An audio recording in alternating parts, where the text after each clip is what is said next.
Get ready to dive deeper into the world of adult learning with our most exciting season yet. This time, we're breaking down the 8 transformative modules of the Adult Learner Community and Connections program. From innovative strategies to foster engaging learning environments to practical tips for building meaningful connections, we're covering it all.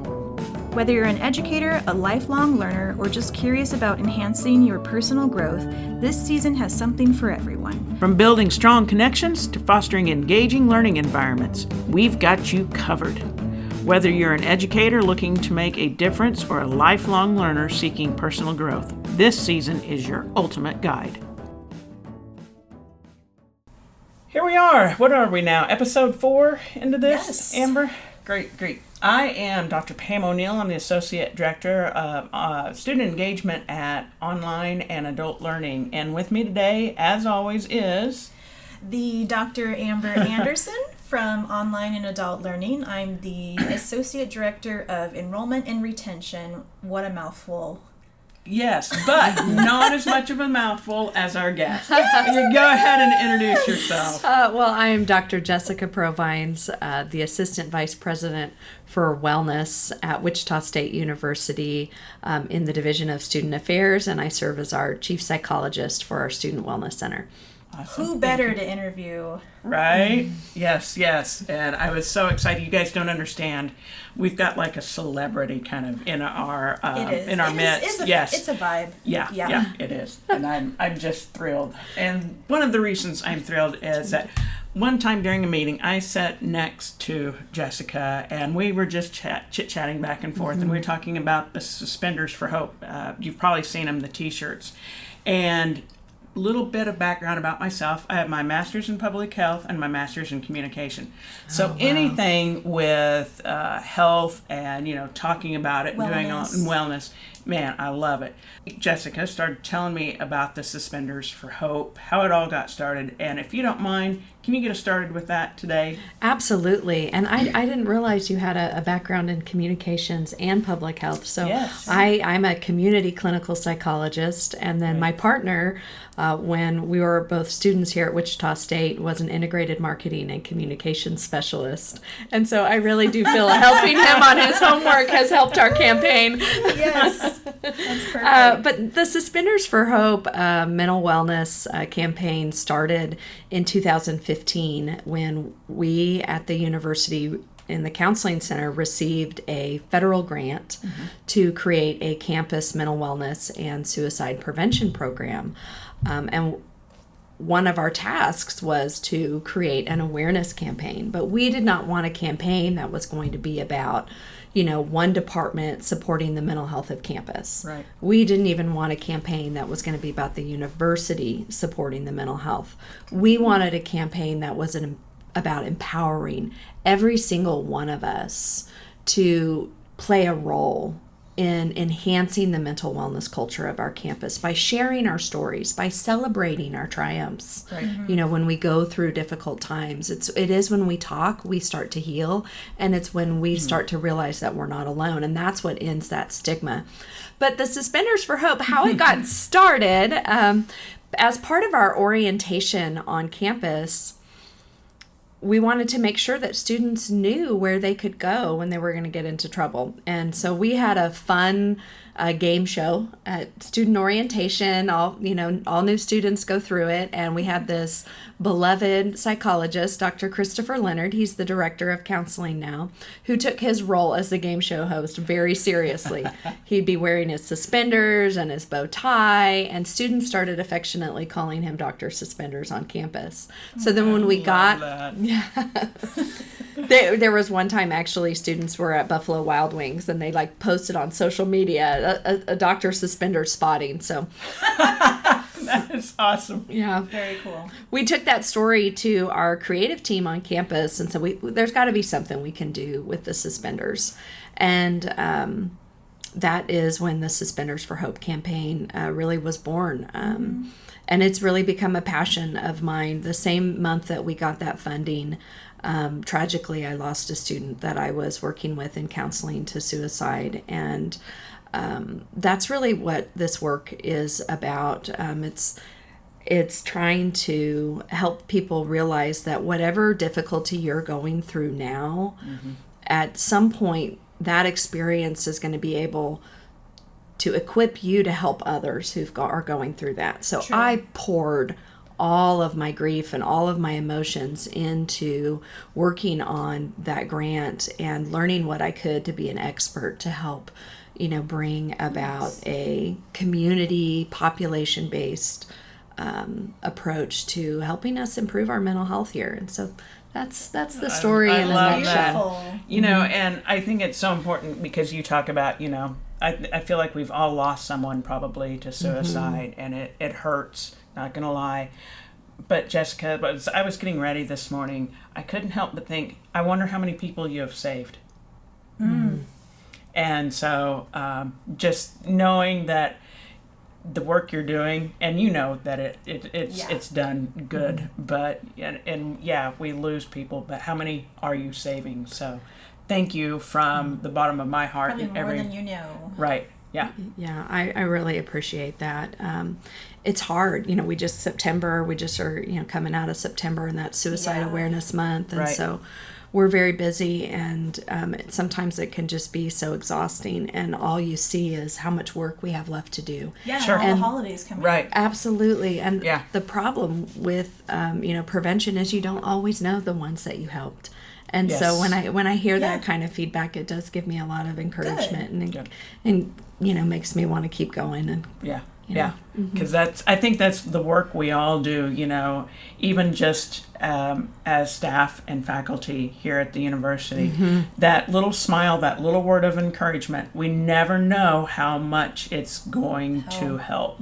And so we keep doing it, knowing little by little we make those improvements for our Absolutely. We say that connection is protection. When we connect, we protect. And the work that you do for adult learners on campus is such a wonderful way to provide that connection opportunity, because we know they feel alone, they feel overwhelmed, and you are all here letting them know that there are resources, we care, and we're advocating for them. I mean, they're amazing people. They're just working full time and involved in the community. I mean, they're doing amazing things, and they've decided to come back and finish, and they have no extra time to do so. So we try to make things go smooth for them. But what an investment, in their lives and their journey to come back and do this. And I'm just so grateful for all the work that you do to support them. Thank you. So what would you say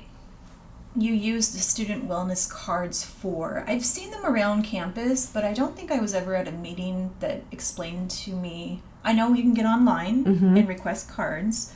What are these cards? Yeah, so the Suspenders for Hope program is much more than a campaign. We really like to think of it as a comprehensive strategy to give our campus the tools that we need to support mental health. And the mental wellness cards are just one piece of that strategy. And so when I was realizing that this had to be an everybody issue, I was like, okay, how do we sneak the spinach in the smoothie? There it is. How do we get the engineering professor to talk to their students about mental wellness? But we didn't want it to be just an educational moment. We wanted it really to be an opportunity to connect. So these cards, we worked with our community psychology department on campus. We went through the research on what are activities that have evidence to show that they improve mental wellness. And then we centered them in 3 to 5 minute group activities that instructors could do with their students to look across the room and make eye contact with their peers and begin to talk about our mental health. And so that creates a learning opportunity, but also an opportunity for connection.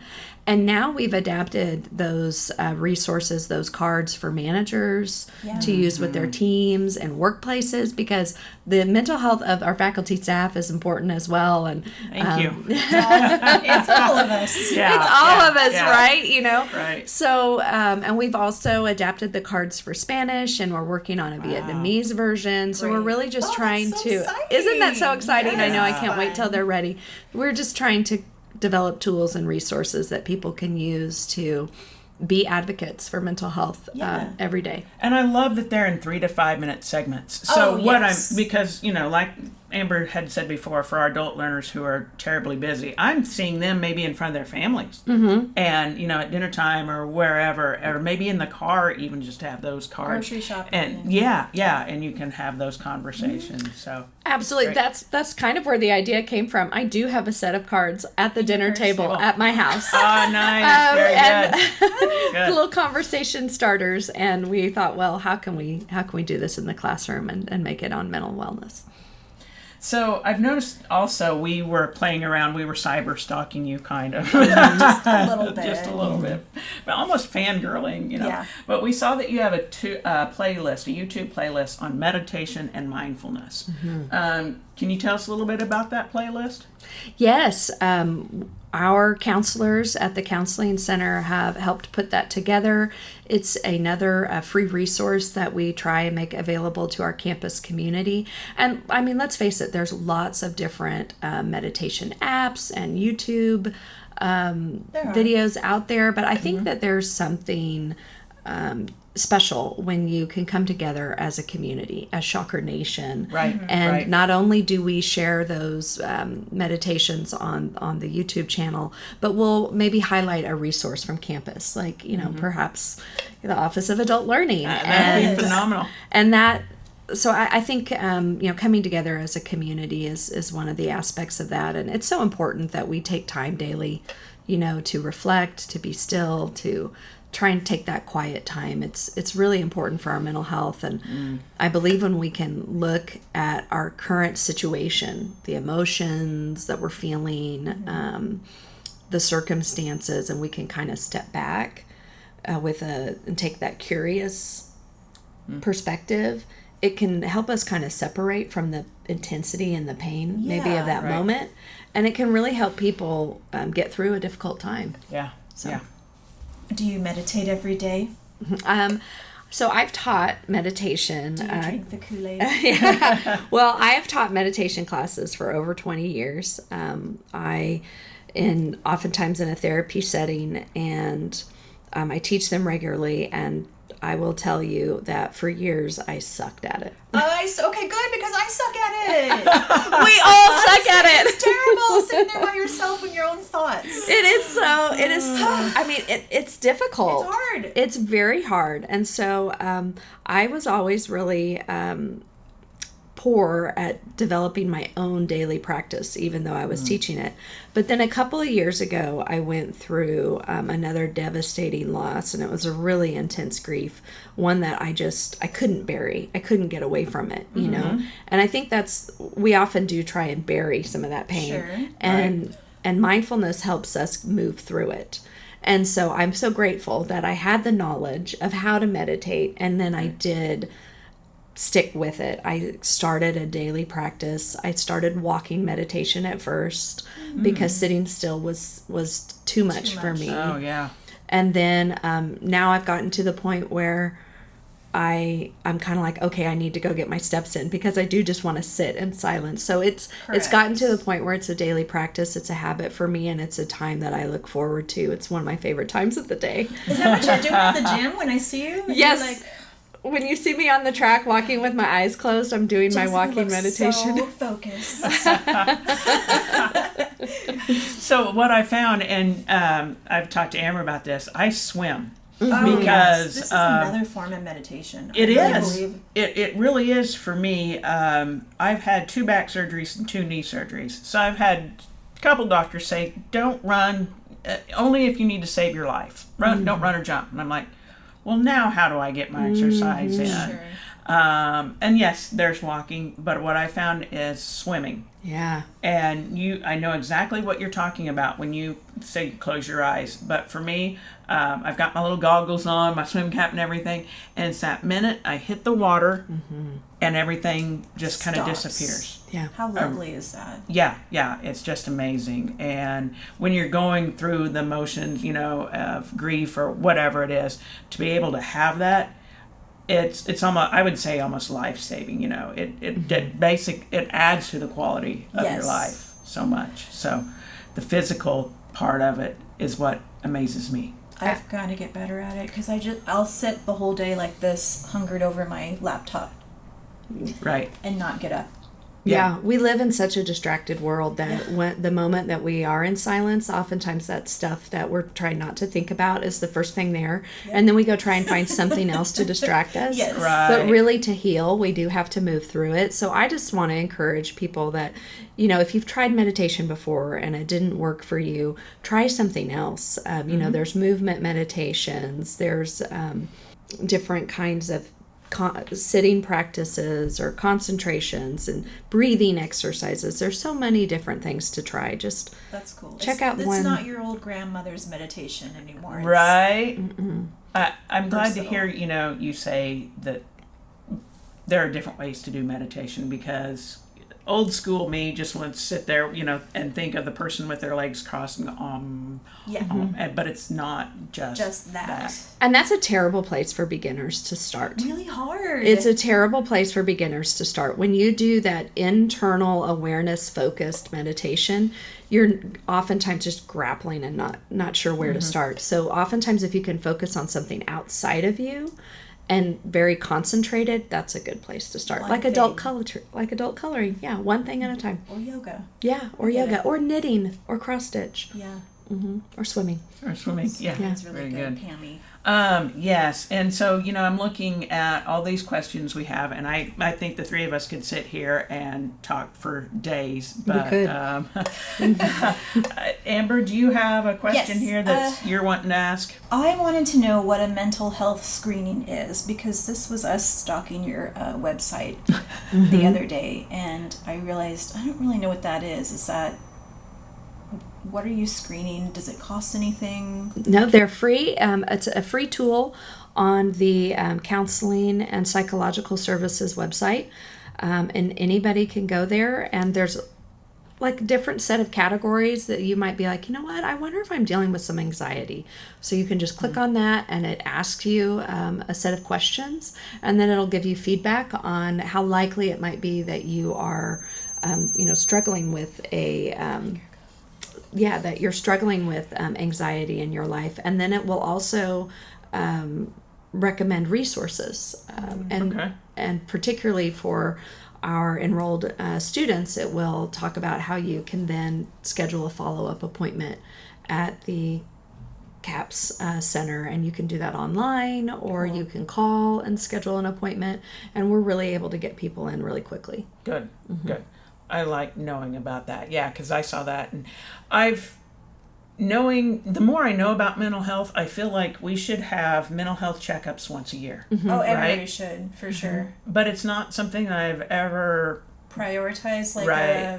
Yeah, but I just A feel like physical that is exam. something, and that's a good place to get started then, if you wanting, well, how do I do this or anything? So you do the mental health screening, and then, go and talk to somebody, because, I just feel like, I went to my doctor about a month ago for my physical well-being, and, maybe I should go get my mental well-being Exactly. checked out too. Yeah. So. And a movement that really is happening is healthcare is trying to be more integrated. They that are. we're recognizing. So you may have noticed if your doctors are practicing the most recent best practices, that they might be doing a mental health screening for you, and them referring you, because it's not only important to get that blood pressure checked and your Right. heart rate checked, but to ask those questions about mental health and then provide a referral. It's interesting you say that, because my doctor did for the first time. She asked me about that, about my mental, how I'm doing. how's and your stress? Yeah, How's your yeah. sleeping? And I was like, wow, okay, You're this like, is really this is- cool. And she did it in such a way that it was, you could tell, out of a genuine care for my health. And so it's like, that was so good to see. And Yeah. Mm-hmm. I thought that was wonderful. Yeah. Yeah, I'm really happy with the work that we do at the Student Wellness Center. All of our medical staff in Student Health Services, we do screen at every appointment for any mental health and provide appropriate referrals. And we work really closely with our medical providers in the Student Wellness Center to help have that integrated, seamless approach Yeah. So I'm feeling like we're probably getting a little. I do too. Okay. Yeah, Okay. we've got just a couple questions left. Amber, do you have one or? Well, another thing we noticed on your website was wardrobe. Yes. And I thought, okay, it's a closet.